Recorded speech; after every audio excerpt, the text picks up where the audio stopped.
El pastor Michele Buonfiglio, vamos a darle una pequeña reseña sobre el pastor Buonfiglio. Nació en Nápoles, ya ustedes lo habrán notado, ¿no? En Italia. Es doctor en jurisprudencia, máster en teología sistemática y filosofía cristiana. Tiene doctorado en antropología cultural. Durante 5 años fue profesor en el Instituto Colombo Venezolano. 2 años trabajó como departamental evangelista, comunicación y libertad religiosa en la Unión Colombo Venezolana. Allí él creó la sección de libertad religiosa y hoy en día es conocida como la mejor en América. Fue rector y director del Instituto Bíblico de Florencia, en Italia. En la Unión Sureuropea trabajó como departamental de jóvenes y encargado de las escuelas de España, Italia, Portugal y Grecia. Decano de la facultad en nuestro colegio en Nirgua. Actualmente es presidente de la Asociación Intercultural Científica Internacional. El pastor ha escrito 7 libros, 5 en italiano y 2 en español. Lo que ha escrito en estos 2 son Ciencia, oh Dios, y Tras las huellas del diluvio. Antes de darle la palabra al pastor, quiero invitarle a ustedes, queridos hermanos, a la sociedad de jóvenes. El pastor va a tener un programa muy especial, titulado Creación y Diluvio. Me está explicando que ahí vamos a ver la diferencia entre monos y hombre, lo que es el tsunami, la réplica del arca exacta hecha en Holanda, y vamos también a ver los esqueletos de los dinosaurios, etcétera. Así que es un programa muy interesante, mis hermanos. Están todos invitados esta tarde a la sociedad de jóvenes. No solamente ustedes, traigan también a sus amigos, traigan a la visita para que puedan recibir esta gran bendición. Bien, Pastor Buonfiglio, lo dejo con su iglesia. Que el Señor los bendiga. Los esperamos esta tarde, porque pueden hacer preguntas, ¿no? Bueno, antes hacemos ver la diapositiva, después harán las preguntas que ustedes tienen, que quieren que contestar. Si yo soy capaz, diré, voy a responder, si no, voy a decir, no sé. Bueno, Jesús está cerca, hermanos.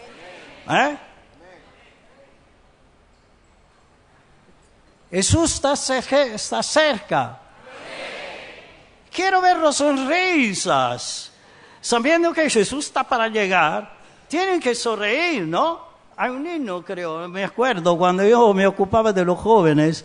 Entonces dice, sonreír y sonreír de siempre. Bueno, entonces siempre quiere decir siempre. Ahora tenemos que sonreír. ¿Por qué? Porque Jesús es cerca. Cuando vamos a cantar el himno, dice, está a las puertas, ¿no? Está propio para abrir la puerta, ya esperando para poder entrar y venir aquí en nuestro mundo. Pero Él no va a tocar el mundo, porque está corrompido. Él se va a quedar en las nubes. Jesús ha dicho acerca de aquel día, tiempo, y de la hora, kairos. Después explico qué significa kairos. Nadie sabe, ni los mensajeros. Nosotros siempre lo llamamos ángeles. Tienen alas. ¿Y cómo pueden cruzar los espacios siderales? Son mensajeros. Son otras criaturas de otros mundos que son especiales, distintos de nosotros. Pueden llegar sin que nosotros lo veamos. Y es bueno que nosotros no lo veamos porque lo podríamos confundir con ¿quién? ¿Quién se va a transformar en un ángel de luz? Entonces Dios no permite a estos mensajeros que nosotros lo veamos con nuestros ojos. Pero pronto. Nosotros sabemos que todas estas criaturas están en el cielo, ¿no? En el santuario. ¿Y qué hacen en el santuario? Se están preparando para la grande cosa, la venida de Jesús. No se va a hacer cosas desordenadas. Ellos tienen que saber dónde ha muerto mi mamá o otra persona de nuestra familia. Ellos tienen que ya saber. Y cada ángel ya sabe dónde ir para buscar los muertos que tienen que resucitar y para buscar a los vivos. Todo este tiempo que están empleando es porque tienen que prepararse. Muy bien. Ahora, si no podemos saber el día y la hora, no podemos saber nada acerca de la venida de Jesús. No, todos los adventistas saben que hay, ¿qué cosa? Las señales de los tiempos. Mire, Jesús respondió a los fariseos y a los saduceos y lo reprochó. ¿Por qué? Dice usted, cuando ven la nochecita, el amanecer, ¿no?, del sol, de una cierta manera dice, mañana será bueno o será malo el tiempo. ¿Cómo es que después ustedes no son capaces para entender ta semellaton kairon? Esa es la frase en griego, porque Jesús no hablaba griego. Pero no estoy ahora a repetirlo en hebreo, ¿no? Olam, etcétera, ¿no? Bueno, los señales de los tiempos. Hermanos, nosotros estamos cuidando los señales de los tiempos. Pensamos propio que está cerca. Trabajamos, vivimos, porque sabemos en vista que pronto va a venir Jesús, ¿o no? Bueno, yo he hablado de esta palabra kairos, que es una palabra muy importante. En la Biblia no hay la concepción cíclica del tiempo. Estos fueron los paganos que venían, sobre todo en el hemisferio norte, venir el verano, después el otoño, después la primavera y otra vez el verano, y se repetían. Y entonces crearon esta concepción cíclica del tiempo, pero no existe. Tampoco existe el hecho que nosotros volvamos a ver las estaciones, etc. ¿Por qué? Porque no es verdad. La Tierra gira alrededor de su eje, pero la Tierra con el sistema solar gira alrededor de una estrella. Después esa estrella con toda la Vía Láctea, que es la galaxia nuestra. Nuestra galaxia es la Vía Láctea. También da vuelta, así que no hacen nunca el mismo recorrido. Y así que falso los ciclos. La Biblia en vez habla de un tiempo lineal, una línea larga, infinita. Si usted le pone dos puntos, A y B, ¿en cuánta parte dividen la recta? ¿En dos partes? No. En tres partes, ¿verdad? De A al infinito, de A a B un segmento y después de B al infinito. Son tres partes. Es bueno, la primera parte es la parte antes de los aion, de los siglos. Después tenemos el comienzo con la creación, pero sobre todo con el pecado, que va a terminar ¿cuándo? Cuando se cumple ¿qué? El telos, acuérdense. El telos significa el fin. Para nosotros el fin ¿cuál es? Nuevos cielos y nueva tierra.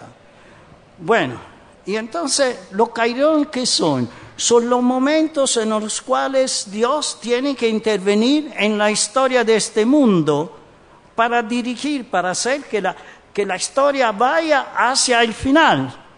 Y entonces Él que tiene que arreglar el asunto. El demonio ha dado siempre mucha molestia a Dios. Cuando Adán tenía 2 hijos, dice, bueno, ¿qué hacemos? Se agarraron uno, Caín, ¿no? Y entonces le dijeron, ¿te molesta tu hermano? Muy sencillo. Tú vas afuera cuando nadie te ve, ¿no? Y mata a tu hermano. Entonces los demonios dicen, a Caín ya lo tenemos. ahora él ha matado a Abel. Bueno, estamos tranquilos, que no va a haber descendencia y que no va a nacer ¿quién? Cristo, ¿no? El Salvador. Pero no fue así. Nació ¿quién? Set. Y de Set vinieron los setitas. Y los cainitas siguieron también. En el capítulo 4, por la primera vez, encontramos un templo satánico. Si ustedes miran bien, en el capítulo 4 se habla de un templo satánico. Había él que preparaba los píferos, o no sé, como los flautos. Es decir, algo que soplaban para que el sacerdote entrara en trance. Otro preparaba los animales para que fueran sacrificados a los ídolos. Otro hacía estatuas. Otro hacía otra cosa y las mujeres se prostituían. Es la primera vez que vino la poligamia con el séptimo de Caín y la primera vez que empezó la prostitución de las mujeres. Después hubo prostitución de las mujeres y también de los hombres. Bueno, pues, entonces los caínos señala, Jesús dijo, Dios vio que todo iba mal. ¿Por qué todo iba mal? ¿Por qué vino el diluvio? ¿La culpa de quién? ¿De Dios? No, de los antidiluvianos que estaban destruyendo el supercontinente de aquel entonces. Y los demonios trataban que hubiera una destrucción. Dice que si se destruyen y mueren todos, ¿qué va a suceder? Nosotros nos quedamos acá, siguiendo tranquilos. No es así. Jesús tenía que nacer. Entonces Dios vio qué había sucedido. Los setitas comenzaron a mirar a estas muchachas cainitas, que eran un poco, ¿cómo decirse?, libres, ¿no? Sexy. Se casaron, nada de mal. Pero ¿qué hicieron estas muchachitas? Introdujeron que los ritos satánicos entre los setitas. Mi madre quedó solo una familia de 1 billón de seres humanos, una sola familia de 8 personas. El papá, Noé, con su esposa, interesante, no con 2 esposas, 3 esposas, ma ¿cuántas esposas tenía Noé? Una esposa. Los 3 hijos con las 3 esposas. Entonces Dios dice, yo tengo que salvar esta familia. Y le dijo a Noé qué tenía que hacer el arca. Esta tarde ustedes la van a ver, una reconstrucción del arca, para ver que no era un pequeño, no sé, una barca, no, con los animalitos, con Noé. Tiene que acabarse esta idea. El universo, digamos, nosotros tenemos que entender.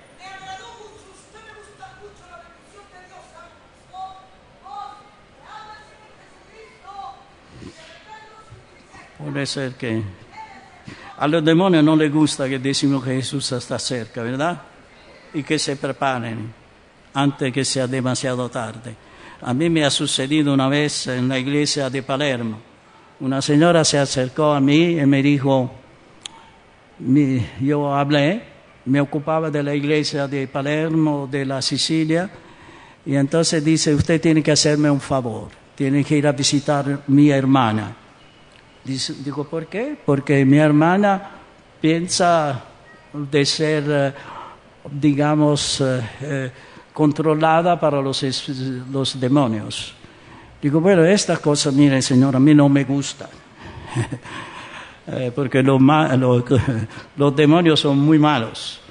Pero es mi deber ir a visitar. Y yo fui a visitar, no necesito contar todo, porque si no, si comienzo con las experiencias, después vamos a hacer el ayuno hasta las 4, ¿no?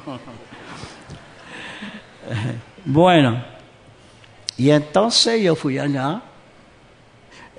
Había una puerta, había una escalera, entré, había una señorita, que estaba sentado en una silla esta que se usa cuando se va al mar, y después una señora anciana que era la mamá.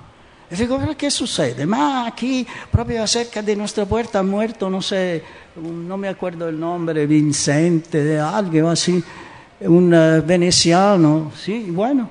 Y nosotros hablamos con él. ¿Cómo? ¿Usted habla con un muerto? ¿Mas sabe que los muertos no hablan con ustedes? ¿Por qué? Porque los muertos duermen. Entonces hice un estudio bíblico sobre los muertos, le mostré que los muertos no pueden hablar, que entonces son demonios. Absolutamente, usted no tiene que hablar más con esta persona. Y entonces seguí, y cuando al final ellos me pidieron de orar, y oré a la manera adventista, ellos repetían mi oración, y por fin yo me acerqué a la muchacha y digo, ¿pero por qué no te levantas? Ah, no puedo. ¿Ma quién le ha dicho? Ven acá. Yo la puse bajo mi brazo, ¿no? Porque, sabe, era tiempo que estaba sentada, y ella se movió, y me miraba. Entonces bajamos esta escalera, y ella me dijo, yo puedo subir, claro, pero repite esta frase, mire, yo puedo todo en Cristo que me fortalece. Y ella iba a repetir, iba bien, todo iba bien. Pero cuando volví la segunda vez, desastre. Casi no habían dormido, y entonces tenían que quemar la Biblia, y así. Un día le pregunté, pero señorita, cuando yo estoy aquí, todo es normal. Si yo me voy, usted vuelve. Usted tiene que decirme por qué. Entonces ella me dijo, mire, porque me amenaza de muerte. Digo, ahora no puedo hacer nada más con usted. Si usted tiene fe en Dios, usted no permitirá a los demonios de acercarse a usted, y Dios la va a defender su vida. Después tuvo que salir y no sé cómo ha ido. Pero ellos amenazan a las personas. Y cuando que tío tuvo un sermón y vino en la iglesia, empezó a gritar, ¿qué hay entre mí y Jesús? Aquella noche ningún miembro durmió porque era una voz, digamos, distinta. Bueno, pero acabo acá, y vamos adelante con nuestro tema. Bueno, esta ha sido solo una interrupción. Muy bien. Bueno, esto es solo Kairos. Dios interviene en la historia. ¿Por qué? Porque la cosa tiene que cumplirse. ¿Y qué sabemos de la venida de Jesús? Las señales. ¿Y cuáles son estas señales? Son tantas. Ahora hablamos solo de algunas. Sobre todo hablamos de algunas que dicen que en los últimos días, si usted nota, a veces dicen en los últimos tiempos, yo voy a buscar en primer lugar la que dice en los últimos días, ¿no? Y después la última será también de los tiempos. Bueno, señales físicas. Mire, una cosa extraordinaria. Pedro dice algo de nuestro tiempo. Cuando él dice de los últimos días, está hablando de nuestro tiempo. Vamos a leer Pedro capítulo 3, del versículo 3 al versículo 6. Yo ya empiezo. Ante todo sabéis que en los últimos días, vendrán burladores que sarcásticos dirán, ¿dónde está la promesa de su venida? Desde que los padres se durmieron, todas las cosas siguen como desde el principio de la creación. Pero Pedro, ¿cómo se defiende? ¿Con qué? Hermano adventista del séptimo día, usted tiene que estar preparado en estas cosas. ¿Cómo se defiende, Pablo? Esto se llama científicamente uniformismo. Y esto fue una cosa que creían los científicos, pero era una cosa equivocada, no era verdad. Ellos mentían. Después vamos a ver por qué. Y también esta tarde vamos a tomar algunas cosas acerca de esto. Bueno, pero Pedro se defendió. ¿Cómo se defendió? Vamos adelante. Pero ellos intencionalmente ignoran. ¿Qué cosa ignoran? Que en el tiempo antiguo los cielos fueron hechos con la palabra de Dios y la tierra surgió del agua y fue establecida entre el agua. Por eso el mundo de entonces, ¿qué sucedió? Pereció, anegado ¿en qué? En agua. Hermanos, ¿de qué está hablando? ¿De qué habla Pedro? Que el mundo de aquel entonces se hundió en el agua. Hombre, si no sabemos esto, yo tengo que cerrar ya porque empezamos otra vez a hablar de leche. Aquí esta mañana y sobre todo por la tarde vamos a dar alimento sólido. Bueno, y entonces, ¿qué podemos decir? El diluvio. Esto sí, él se defendió con el diluvio, porque él estaba seguro que hubo ¿qué cosa? Un diluvio. Y nosotros sabemos que hay un diluvio. Seguimos adelante. Lucas 21:11 dice, habrá grandes terremotos y en la tierra angustia de las naciones, confundida por los estruendos del mar y de las... Lucas 21:11. Y de las olas. Lucas 21:25 habla de estas cosas. Bueno, se habla de qué cosa? De los tsunamis. Yo publiqué un libro que usted lo tiene en español, Tras las huellas del diluvio. Y allá está bien claro dicho que el diluvio estuvo. ¿Y cómo comenzó el diluvio? ¿Qué dicen ustedes? ¿Con agua? ¿Comenzó con el agua? Hermanos, no comenzó con el agua. Abran a su Biblia, veo que usted no se lo recuerda, y tomamos el capítulo de Génesis 7. Ahora le digo el versículos que habla del inicio del diluvio. Bueno, y entonces he dicho acá que ahora entraron en el arca el séptimo día, etcétera, etcétera, etcétera, y dice después que vinieron en el arca y después llega a un cierto punto en el cual dice una cosa excepcional. Bueno, es versículo 11, ¿qué dice? En el año 600 de la vida de Noé, el 17 del segundo mes, en ese día fueron, ¿qué cosa? Rotas, no, está equivocada la traducción. Explotaron. ¿Qué explotaron? Bueno, fuentes, no, fondos del océano. Esto se llama científicamente la expansión de los fondales oceánicos. Fue descubierto por la ciencia después del 1950. Ya en Génesis 7, 11 se habla de esto, de los fondos, ¿no? Los fondales o fondos del océano. Explotaron. ¿Cuántos de estos fondos? 1, 2, 3, todos. ¿Entendieron? Y así se formó ¿qué? El Atlántico. Y aquel supercontinente fue dividido en dos partes y varios otros continentes. Esto ya saben todos. Pero siempre no han querido aceptar. En el 1666, mi madre, yo me estoy sentando sobre la palabra. ¿Cuánto tengo? ¿Tengo ancora? Está bien. Entonces, en el 1666, un fraile muy experto dice, mire que la Biblia dice que al comienzo había un solo supercontinente es un solo superocéano. Vengan esta noche, nosotros le mostramos el dibujo de la Pangea y de la Pantalassa. Ahora esto está bien claro.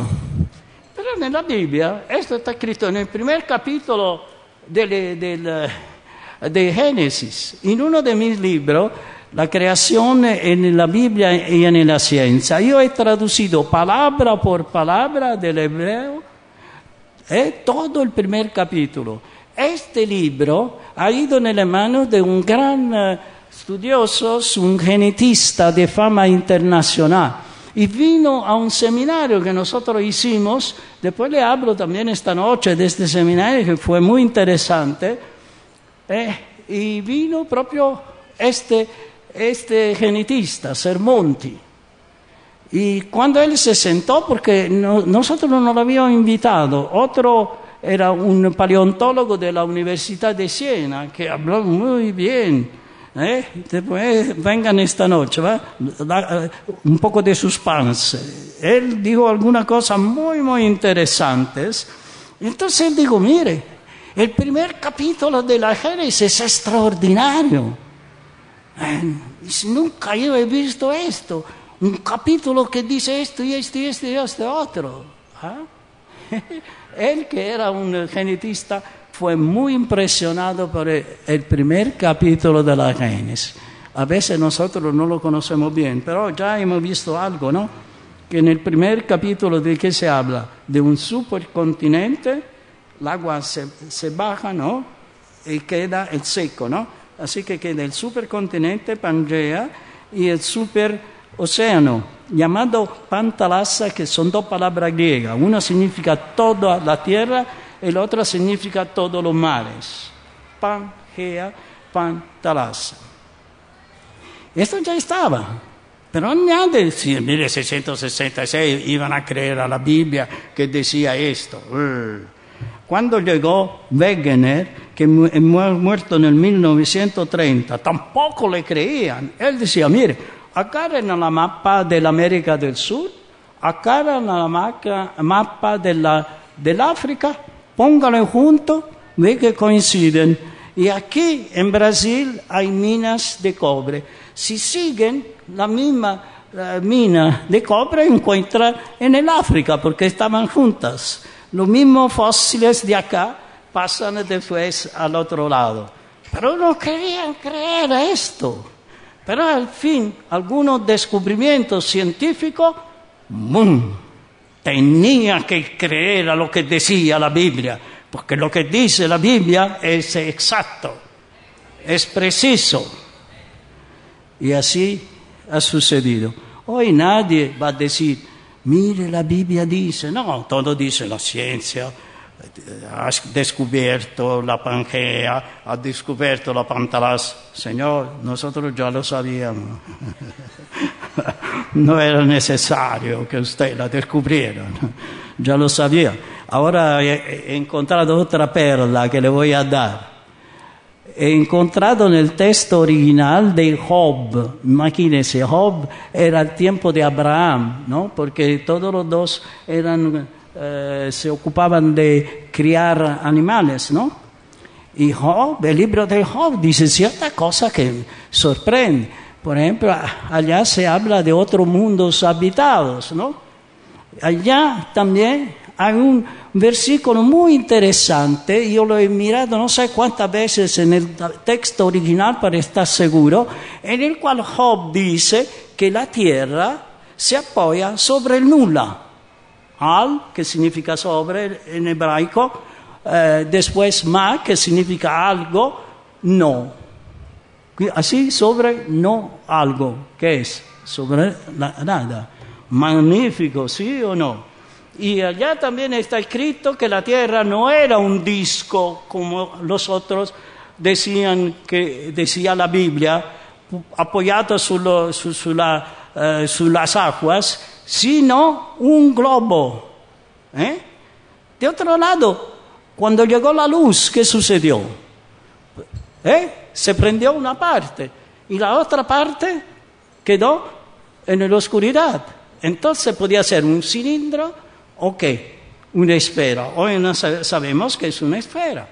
Pero él dice algo más, proprio los primeros versículos, a partir del versículo 3, fino al versículo 5, que dice, y fue la puesta del sol, después que dice, fue la noche, después que dice, y fue que el sol que se levantó, y después que dice, fue día, es decir, que tenía que dar la vuelta, ¿no? No está escrito esto, pero lo presupone, porque no era posible que la luz pudiera agarrar todo el planeta si no se movía el planeta, ¿no? Porque el sol está fijo, entonces tenía que dar vuelta alrededor de su eje. Maravilloso, maravilloso, maravilloso. Cuando yo leo la Biblia, mire, digo, Dios te agradezco, ¿cómo es posible todas estas verdades desconocidas hasta el siglo pasado? Tenemos que esperar para que los científicos, ellos descubren algo, ¿no?, que ya está dicho por la Sagrada Escritura. ¿Qué le parece? ¿Por qué suceden estas cosas? Para que nosotros podamos hincharnos y decir, mira lo que dice la Biblia. No es esto. Porque Dios permite que conocemos ahora estas cosas. Para entender ¿qué tenemos que hacer? Es una cosa que voy a repetir varias veces. Mateo 24:14, que dice, no abren la Biblia, lo tienen que saber de memoria. ¿Qué dice? Y este evangelio, esta buena nueva, ¿qué tiene que ser? ¿Comunicada solo a pocos? No, a todo el ecumene. ¿Y después qué dice? ¿Per testimonio a quiénes? ¿Al pueblo de Dios? No, a las paganas, a las naciones que no creen en Dios. Ellos tienen que saber, tienen que saber, ¿no?, lo que dice la buena nueva, y tienen que saber. Y entonces todos esos obstáculos culturales se han caído. Mire qué milagro Dios ha hecho. Concilio Vaticano II. Vino un papa un poco excepcional, un agricultor. Cuando tuvieron que trasladar sus cosas de la celda, ¿no?, al palacio papal, ¿no? No sabían qué hacer porque había quesos especiales y cosas así. Era un agricultor. Decían, este es un papa que pronto va a morir, no hace nada. En vez, Juan XXIII, ¿qué hizo? Algo tiene que saber. El Concilio Vaticano II.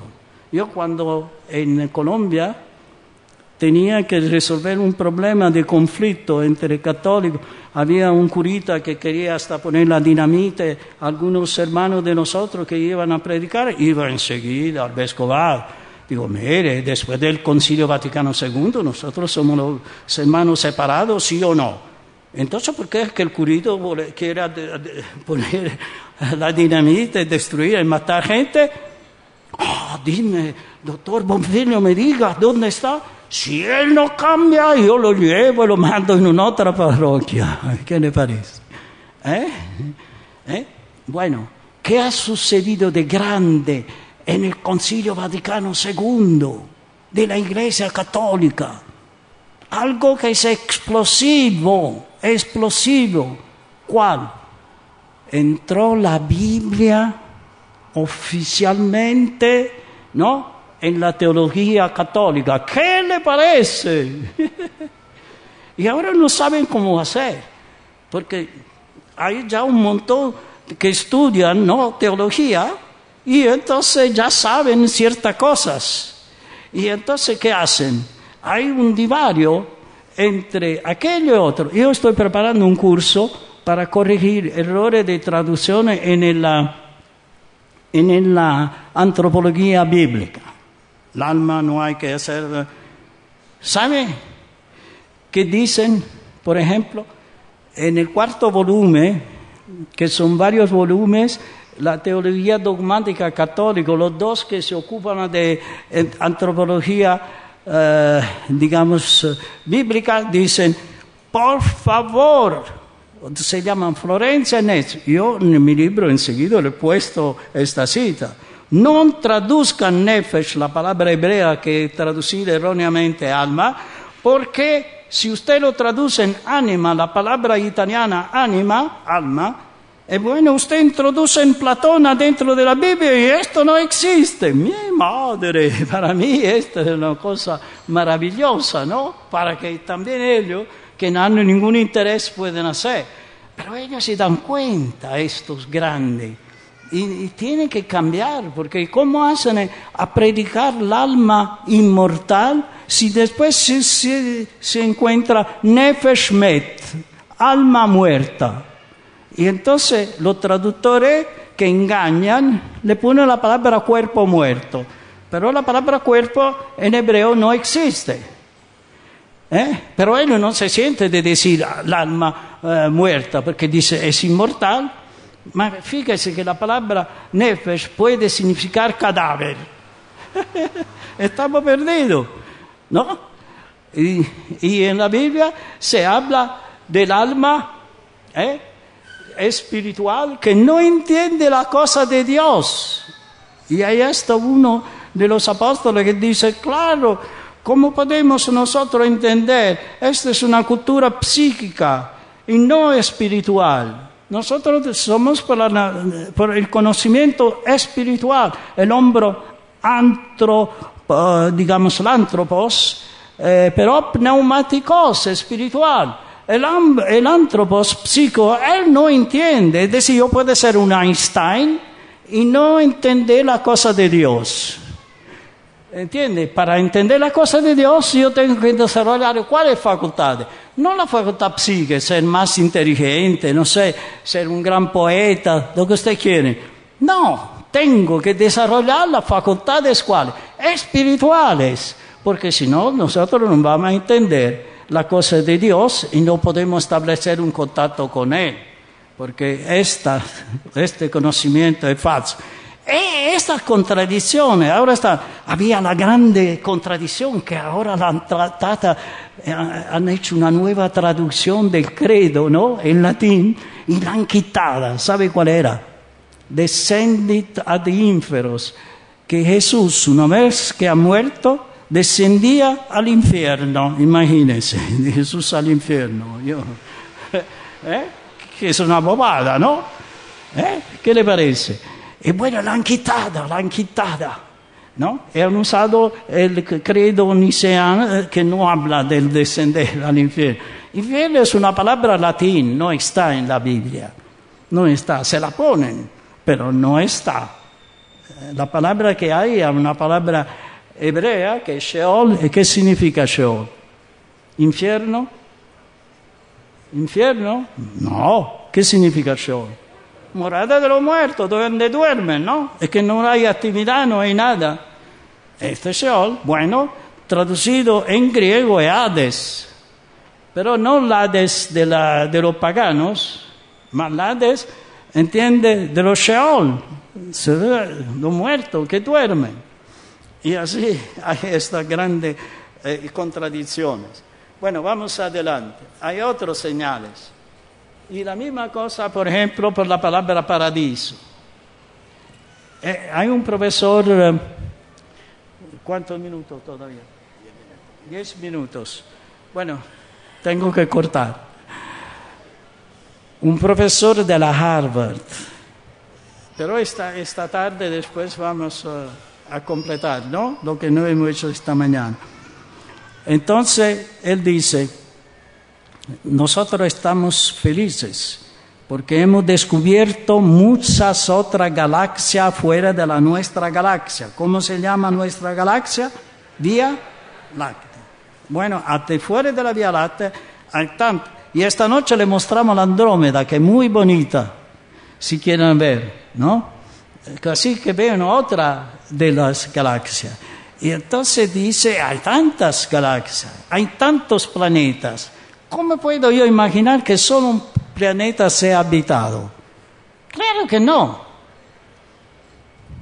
¿Por qué? La Biblia ¿qué dice? Ma ¿Esta gente lee la Biblia? La Biblia dice una cosa muy sencilla, y no solo el Antiguo Testamento, ma también el Nuevo Testamento y también el Corán.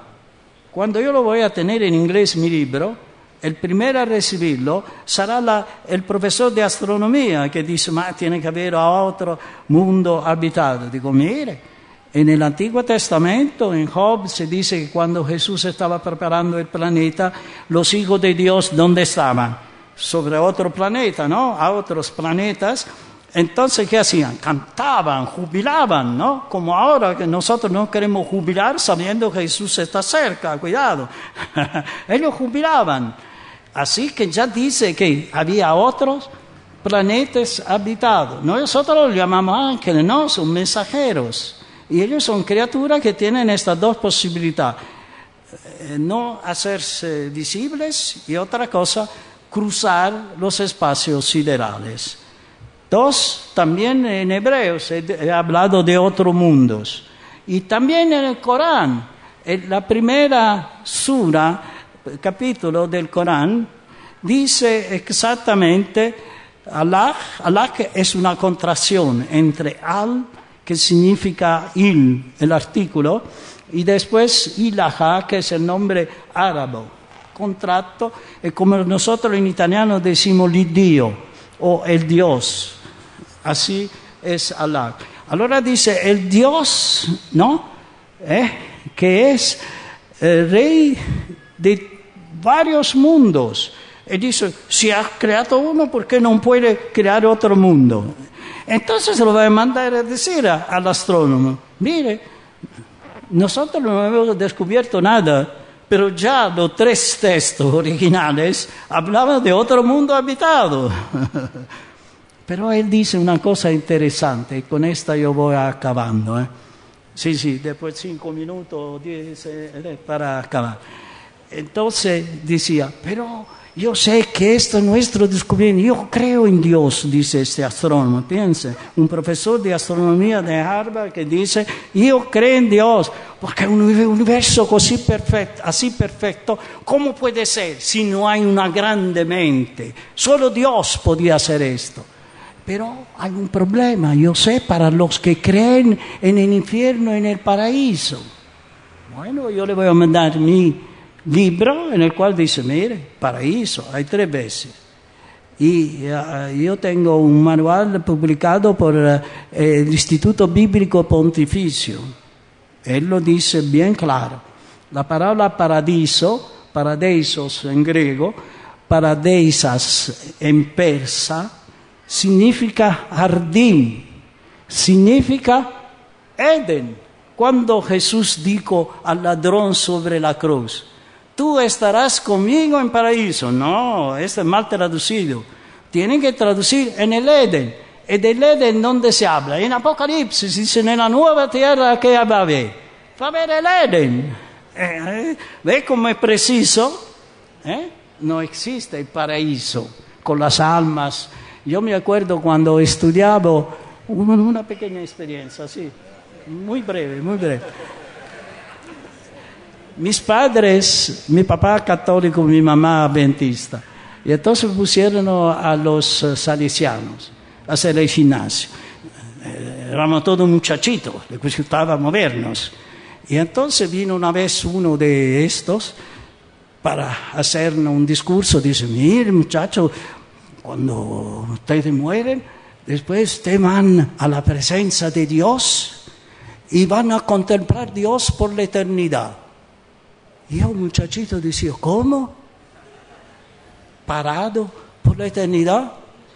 No, Señor, por favor, antes mándame al purgatorio, no al infierno, al purgatorio, para que yo me acostumbre. ¿Cómo hago? Una de las primeras conferencias que nosotros como familia católica hemos oído es acerca del paraíso.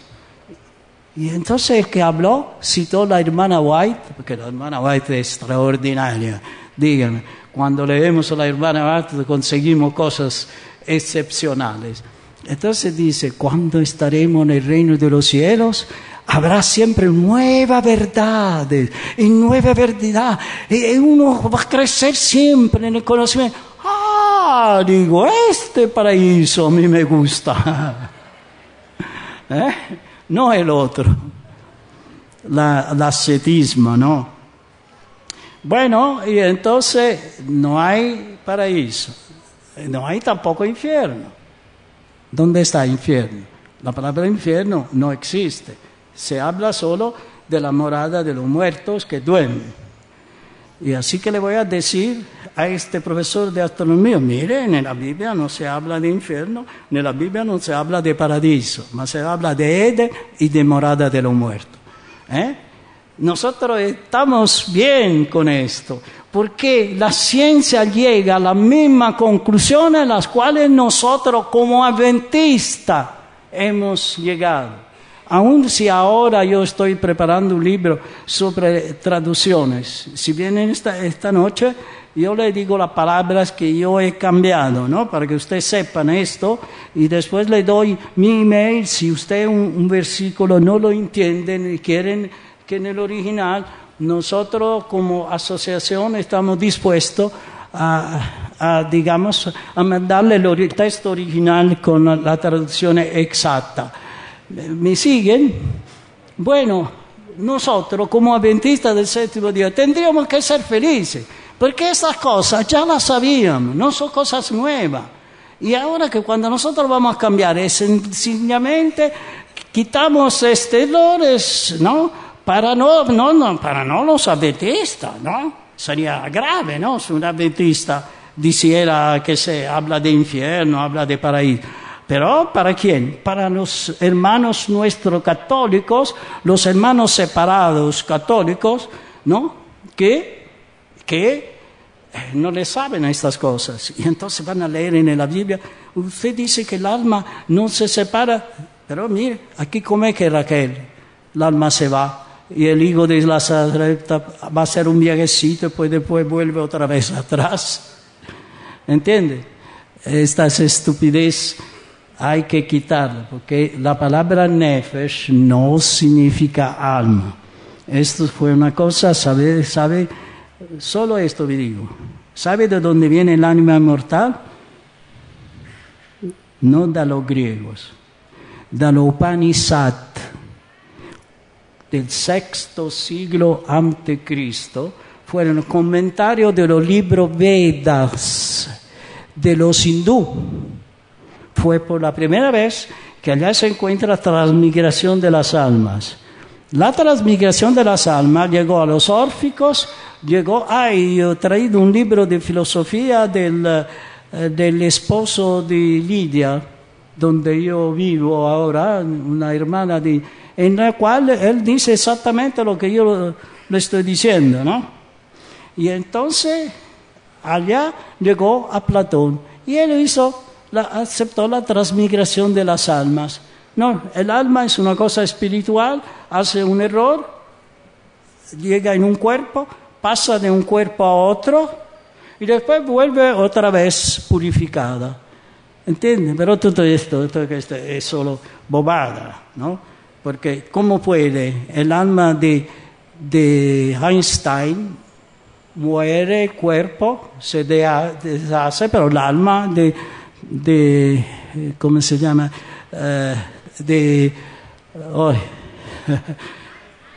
De este grande matemático, ¿no? Que ha hecho muchas cosas, Einstein. Bueno, entonces queda el alma. ¿Y entonces qué? Va en un cuerpo y va a la primera elemental. Y entonces le enseño, mire Einstein, 2 más 2 hace 4. Mire, toma los dedos, mire los deditos. 2, otros 2 deditos y después cuente 1, 2, 3, 4. ¿Ha entendido Einstein? Sí. No es una bobada, ¿no? Nosotros tenemos que agradecer a Dios por todo lo que hemos conocido. La última cosa de la cual yo quería hablar es de la doctrina de demonios. Los demonios no se dan por vencidos. todavía están buscando la manera para hacer entrar. Y hay ciertas denominaciones que dicen que han recibido rivelaciones de muertos, pero no son muertos, son los demonios. Pero, hermanos, esta mañana les digo una cosa que yo no sé por qué nosotros no lo decimos. Apocalipsis capítulo 12. Bueno, no lo vamos a leer porque no tengo el tiempo. Se dice de Micael que estaba con ¿quién? Con todas las otras criaturas de todo mundo. Y estos son millares de millares, dice la hermana White, ¿no? Bueno, y del otro lado, ¿quién es que estaba? Capítulo 12. Hubo una batalla. ¿Entre quién? Entre Micael y ¿quién? El otro. Satanás, el serpiente antico, etc. Con los suyos. Dice, pero ellos no ganaron. Interesante, ¿eh? ¿Y qué ganó? Lo de Jesús. ¿Y con qué ganó? Hicieron, me parece que hay unas bombas especiales para destruir toda esta gente. ¿Es así? Un termonuclear, ¿sabes? Esta bomba nueva. ¿Es así? No. Dice, por la sangre del Cordero. Hemos ganado, hermanos. Sonríen. Hemos ganado nuestra batalla. Porque ¿qué ha sucedido después? ¿Le han destruido a esta gente? No. ¿Le han mandado dónde? Aquí sobre la tierra. Y ahora de pronto, pero cuidado, Pedro, ¿qué dice? Que están escondidos en antros tenebrosos, ¿no? Y también Judas, él habla que están escondidos, están bien amarrados, ¿no? A pesar de todo, Satanás todavía es libre con algunos de ellos y hacen cosas extraordinarias. Cuando uno mata a la esposa, mata a los hijos, ¿después qué hace? Generalmente se mata. Es la misma técnica que ha usado ¿con quién? Con Judas. Judas quería ser ministro del tesoro, ¿verdad? Y el demonio le ha dicho, mira, es muy sencillo. Tú agarra a Jesús, póngale en la mano de los fariseos, vas a ver que verán ángeles a defender a Jesús. Y entonces él será obligado a establecer su reino. Después esto no ha sucedido. Y entonces el otro se ha quedado mal. Dice, ¿y ahora qué vas a hacer? Vas donde los discípulos. Te queda una sola cosa. ¿Cuál es la cosa que le ha sugerido? Mátate. Y así sucede, ¿no? Matan, dice, ¿y ahora qué hago? ¿Ahora qué haces? ¿Quieres ir a los parientes de los que tú has matado? No, te queda una sola cosa. Mátate. Estos son los demonios que trabajan duramente, pero nosotros hemos ya vencido, hermano. Nosotros hemos ya vencido, la batalla principal ha sido vencida. Ellos están solo en repuesto, es decir, conservados, ¿no? ¿Para qué? Para el juicio. Y entonces, pronto va a empezar ¿qué? El milenio. Pero el milenio, ¿cuándo puede ser? Cuando habrá la primera resurrección. Entonces tendremos junto con todas las criaturas de Dios establecer todo lo que tendremos que hacer en la parte judicial, cuando va a haber todo. Imagínense el universo completo, todas las galaxias, ¿cuánto vamos a hacer? No será posible contarlo como la arena del mar, ¿no? Dice la Biblia. Nosotros estaremos todos allá. Y nosotros seremos los testigos que van a condenar.